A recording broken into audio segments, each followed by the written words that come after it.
कल्पना कीजिए एक ऐसा शहर जो सोने चांदी से चमकता था, जहाँ स्वयं भगवान श्री कृष्ण रहते थे। लेकिन एक दिन पूरा शहर समुद्र में गायब हो गया। सदियों तक लोगों ने इसे सिर्फ एक कहानी माना। फिर समुद्र की गहराई में कुछ ऐसा मिला जिसने इतिहासकारों को भी चौंका दिया। क्या श्री कृष्ण की द्वारका आज भी समुद्र के नीचे मौजूद है? और अगर है तो आखिर वो डूबी कैसे?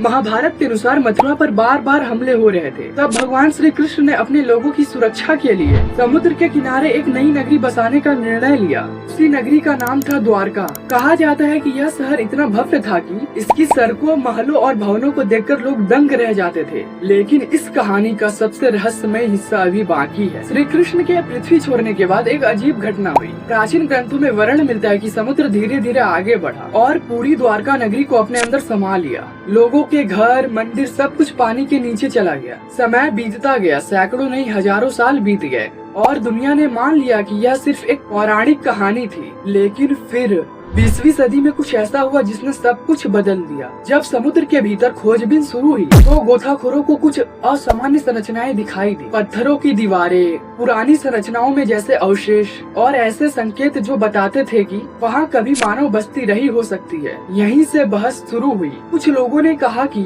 यह वही प्राचीन द्वारका हो सकती है, जबकि दूसरे विशेषज्ञों का मानना था कि अभी इसके लिए और प्रमाणों की आवश्यकता है। रहस्य और गहरा हो गया। अगर समुद्र के नीचे मिले अवशेष सचमुच द्वारका के हैं, तो इसका मतलब है कि हजारों साल पुरानी कथा में सच्चाई का हिस्सा हो सकता है। लेकिन अगर वे किसी अन्य प्राचीन बस्ती के अवशेष हैं, तो फिर असली द्वारका कहाँ है? यही सवाल आज भी कई इतिहासकारों और करोड़ों लोगों के मन में है। तो क्या समुद्र में सच में श्री कृष्ण की द्वारका छिपी हुई है, या फिर ये इतिहास का ऐसा रहस्य है जो शायद कभी पूरी तरह सुलझ ही न पाए? आपकी क्या राय है? क्या द्वारका वास्तव में मिली थी?